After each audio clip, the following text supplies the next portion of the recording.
Bacaan Alkitab pada hari ini adalah dari kitab Kejadian 48. Yakub memberkati Manasye dan Efraim. Sesudah itu ada orang mengatakan kepada Yusuf, "Ayahmu sakit." Lalu dibawanyalah kedua anaknya, Manasye dan Efraim, ketika diberitahukan kepada Yakub, "Telah datang anakmu Yusuf kepadamu." Maka Israel mengumpulkan segenap kekuatannya dan duduklah ia di tempat tidurnya. Berkatalah Yakub kepada Yusuf, "Allah yang Maha Kuasa telah menampakkan diri kepadaku di Luz di tanah Kanaan dan memberkati aku, serta berfirman kepadaku, 'Akulah yang membuat engkau beranak cucu dan aku akan membuat engkau bertambah banyak dan menjadi sekumpulan bangsa-bangsa. Aku akan memberikan negeri ini kepada keturunanmu untuk menjadi miliknya sampai selama-lamanya.' Maka sekarang kedua anakmu yang lahir bagimu di tanah Mesir sebelum aku datang kepadamu ke Mesir, Akulah yang empunya mereka, akulah yang akan empunya Efraim dan Manasye sama seperti Ruben dan Simeon. Dan keturunanmu yang kau peroleh sesudah mereka, engkaulah yang empunya. Tetapi dalam pembagian warisan nama mereka akan disebutkan berdasarkan nama kedua saudaranya itu.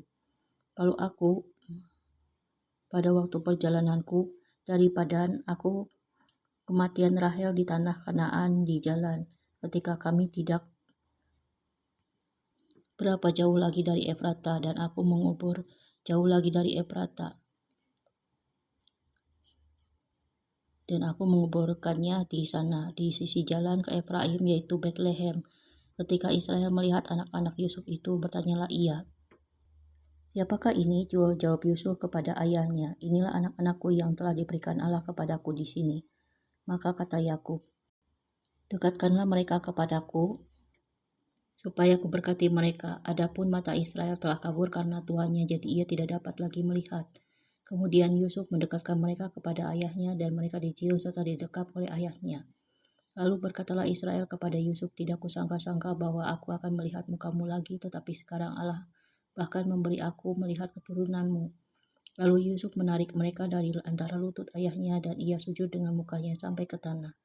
Setelah itu Yusuf memegang mereka keduanya, dengan tangan kanan dipegangnya Efraim, yaitu di sebelah kiri Israel, dan dengan tangan kiri Manasye, yaitu di sebelah kanan Israel.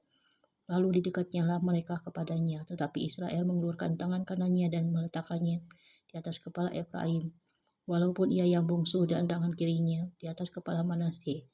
Jadi tangannya bersilang, walaupun Manasye yang sulung. Sesudah itu berkatinyalah Yusuf, katanya, "Nenekku dan ayahku Abraham dan Ishak telah hidup di hadapan Allah. Allah itu sebagai Allah yang telah menjadi gembalaku selama hidupku sampai sekarang, dan sebagai malaikat yang telah melepaskan aku dari segala bahaya. Dialah kiranya yang memberkati orang-orang muda ini, sehingga namaku serta nama nenek dan bapakku Abraham dan Ishak termasuk oleh karena mereka, dan sehingga mereka bertambah-tambah menjadi jumlah yang besar di bumi." Ketika Yusuf melihat bahwa ayahnya meletakkan tangan kanannya di atas kepala Efraim, hal itu dipandangnya tidak baik. Lalu dipegangnya tangan ayahnya untuk memindahkannya dari atas kepala Efraim ke atas kepala Manasye. Katanya kepada ayahnya, "Janganlah demikian ayahku, sebab inilah yang sulung.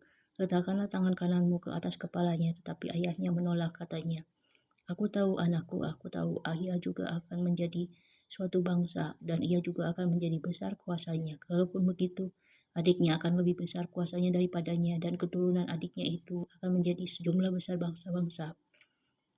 Lalu diberkatinyalah mereka pada waktu itu, katanya, "Dengan menyebutkan namamu lah orang Israel akan memberkati. Demikian Allah kiranya membuat engkau seperti Efraim dan seperti Manasye."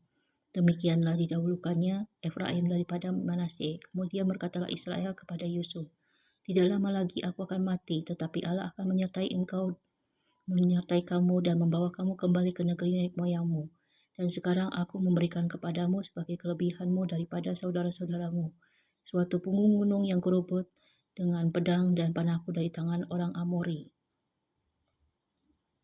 Kesimpulannya, ketika Yakub memberkati anak-anak Yusuf dengan cara yang tidak biasa, kita belajar bahwa rencana Tuhan tidak selalu mengikuti kebiasaan manusia, sehingga kita perlu percaya pada pilihan dan cara Tuhan yang sering di luar dugaan.